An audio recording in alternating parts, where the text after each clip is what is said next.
Students, आज आपकी पाठ्य पुस्तक आरोह भाग 2 के गद्य खंड में से पाठ पढ़ेंगे पहलवान की ढोलक, जिसके लेखक हैं फणीश्वर नाथ रेणु। पाठ को पढ़ने और समझने से पहले आइए फणीश्वर नाथ रेणु जी के जीवन पर एक नज़र डालते हैं। रेणु जी का जन्म 4 मार्च सन 1921 में औराही हिंगना, बिहार में हुआ।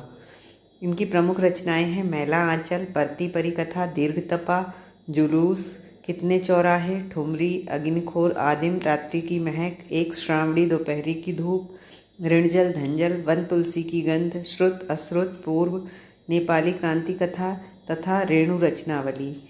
रेणु जी का निधन 11 अप्रैल सन 1977 पटना में हुआ। हिंदी साहित्य में आंचलिक उपन्यासकार के रूप में प्रतिष्ठित कथाकार फणीश्वर नाथ रेणु का जीवन उतार चढ़ाव एवं संघर्ष से भरा हुआ था। सन 1954 में उनका बहुचर्चित आंचलिक उपन्यास मैला आंचल प्रकाशित हुआ। उसने हिंदी उपन्यास को एक नई दिशा दी। हिंदी जगत में आंचलिक उपन्यासों पर विमर्श मैला आंचल से ही प्रारंभ हुआ। आंचलिकता की अवधारणा ने कथा साहित्य में गांव की भाषा, संस्कृति और वहां के लोक जीवन को केंद्र में ला खड़ा किया। आपकी पाठ्यपुस्तक में जो पाठ है पहलवान की ढोलक, यह फणीश्वर नाथ रेणु की प्रतिनिधि कहानियों में शामिल है। यह कहानीकार रेणु की समस्त विशेषताओं को एक साथ अभिव्यक्त करती है। रेणु जी की लेखनी में अपने गांव, अंचल एवं संस्कृति को सजीव करने की अद्भुत क्षमता है। ऐसा लगता है मानो हर एक पात्र वास्तविक जीवन ही जी रहा हो। इन विशेषताओं के साथ रेणु की यह कहानी व्यवस्था के बदलने के साथ लोक कला और इसके कलाकार के अप्रासंगिक हो जाने की कहानी है। राजा साहब की जगह नए राजकुमार का आकर जम जाना सिर्फ व्यक्तिगत सत्ता परिवर्तन नहीं, बल्कि जमीनी पुरानी व्यवस्था के पूरी तरह उलट जाने और उस पर सभ्यता के नाम पर एकदम नई व्यवस्था के आरोपित हो जाने का प्रतीक है। यह भारत पर इंडिया के छा जाने की समस्या है, जो लुट्टन पहलवान को लोक कलाकार के आसन से उठाकर पेट भरने के लिए हाय तौबा करने वाली निरीहता की भूमि पर पटक देती है। ऐसी स्थिति में गाँव की गरीबी पहलवानी जैसे शौक को क्या पालती। फिर भी पहलवान जीवट ढोल के बोल में अपने आप को न सिर्फ जिलाए रखता है, बल्कि भूख व महामारी से दम तोड़ रहे गांव को मौत से लड़ने की ताकत भी देते रहता है। तो आइए स्टूडेंट्स, इस पाठ के सारांश और प्रश्नोत्तरों को समझें। पहलवान की ढोलक। इस कहानी का प्रारंभ पहलवान की ढोलक के बजने से होता है। गांव में महामारी फैली हुई है। रात में वातावरण में शांति है।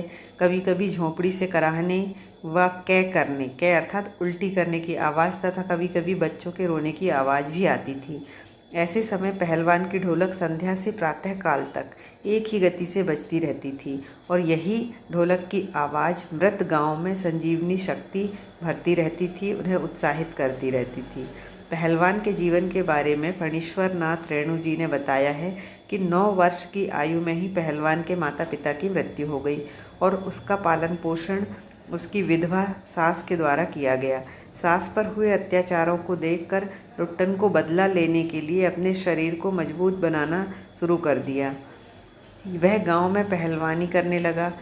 एक दिन वह श्यामनगर के दंगल में दंगल देखने गया और उसने ढोलक की आवाज़ को अपना गुरु मानकर शेर के बच्चे चांदसिंह नाम के पहलवान को हराया।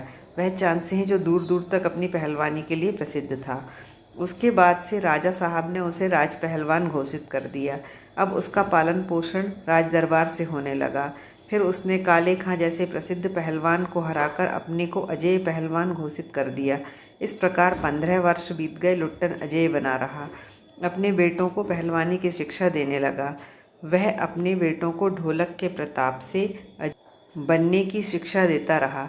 लेकिन राजा की मृत्यु के बाद, राजकुमार के विलायत से आने के बाद पहलवान के खर्चों को देखकर उसे दरबार से हटा दिया गया। विवश होकर वह अपने गांव लौट आया और गांव आकर वह अपने बेटे और ग्रामीण बच्चों को कुश्ती सिखाने लगा। लेकिन ग्रामीणों में अरुचि के कारण पहलवान के बेटे मजदूरी करने लगे। लेकिन अकस्मात सूखा और महामारी के कारण एक एक करके लोग मरने लगे। इस प्रकार उसके दोनों बेटे भी महामारी के चपेट में आ गए। वह उन्हें भी उठाकर नदी में बहा आया और पुत्रों की मृत्यु के बाद भी वह ढोलक बजाता रहा। तो लोगों की हिम्मत बढ़ी कि इसके पुत्र की मृत्यु हुई है और यह फिर भी अपने काम में निरंतर लगा हुआ है, तो यह बात उनमें उत्साह भरने लगी। 4-5 दिन बाद जब ढोलक बजनी बंद हो गई, तब सुबह लोगों ने देखा कि पहलवान की लाश चित्त पड़ी है। तब एक शिष्य ने कहा कि गुरु ने कहा था उसकी मौत के बाद उसके शरीर को चिता पर पेट के बल लिटाया जाए, क्योंकि वह कभी चित्त नहीं हुआ है, और चिता सुलगाने के समय ढोल बजाते रहना। इस प्रकार पहलवान के अंत के साथ कहानी का अंत हो जाता है। तो स्टूडेंट्स, इस कहानी में पहलवान की ढोलक के बारे में बताया गया है। वह ढोलक जो महामारी और कठिन समय में भी लोगों को उत्साहित करती है, और निरंतर जब तक पहलवान की जान बची रहती है तब तक वह ढोलक भी वह बजाता रहता है। उसकी ढोलक का बजना उसकी मौत के बाद ही बंद होता है। आइए स्टूडेंट्स, अब हम अभ्यास के प्रश्न उत्तरों को देखें। पहला प्रश्न है, कुश्ती के समय ढोल की आवाज़ और लुट्टन के दांव पेच में क्या तालमेल था? पाठ में आए ध्वन्यात्मक शब्द और ढोल की आवाज़ आपके मन में कैसी ध्वनि पैदा करते हैं, उन्हें शब्द दीजिए। तो स्टूडेंट्स, कुश्ती के समय ढोल और लुट्टन के दांव पेच में बहुत अच्छा तालमेल था। वह ढोल को ही अपना गुरु मानता था। पहली बार जब वह दंगल देखने श्यामनगर मेला गया था, तो वहाँ पर ढोल की आवाज़ सुनकर ही वह एक मशहूर पहलवान चांद सिंह से लड़ गया, जिसे कि वहाँ के लोग शेर का बच्चा कहते थे, और उसने चांद सिंह को भी हरा दिया। ढोल की आवाज़ और लुट्टन के दांव पेच में तालमेल था, जो कि निम्न प्रकार है। चटाक चढ़धा मतलब उठा पटक दे, ढाक देवा वाह पट्ठे, चट गिड़धा मत डरना, धाक धिन तिरकिट दिन दांव काटो बाहर हो जाओ, धिना धिना धिक दिन चित्त करो। तो इस प्रकार ढोलक की आवाज़ पहलवान को उत्साह प्रदान करती थी। अगला प्रश्न है, कहानी के किस किस मोड़ पर लुट्टन के जीवन में क्या क्या परिवर्तन आए? तो स्टूडेंट्स, लेखक फणीश्वर नाथ रेणु जी ने पहलवान की ढोलक में पहलवान लुट्टन सिंह की जीवन गाथा लिखी है। उसका सारा जीवन अभावों और कष्टों में बीता, लेकिन वह अपने पुरुषार्थ से हर समस्या को चुनौती देता रहा। बचपन में ही 9 वर्ष की आयु में उसके माँ बाप की मृत्यु हो गई और विधवा सास ने उसका पालन पोषण किया। सास पर गांव वालों के अत्याचारों से दुखी होकर बदला लेने के लिए उसने पहलवानी के शौक को पाला, और एक बार जब दंगल देखने गया तो श्यामनगर मेले में वहां उसने चांद सिंह जैसे मशहूर पहलवान को हरा दिया, और इस प्रकार राजा साहब ने उसे राज पहलवान बना दिया। इसके बाद उसने काले खान जैसे प्रसिद्ध पहलवान को भी हराया। समय के साथ उसने अपने बेटों को भी पहलवानी के गुण सिखाए, लेकिन सब दिन एक समान नहीं होते हैं। राजा साहब की मृत्यु के बाद नए राजकुमार ने उन्हें राज दरबार से इसलिए हटा दिया क्योंकि उनका खाने पीने का खर्चा बहुत ज़्यादा था।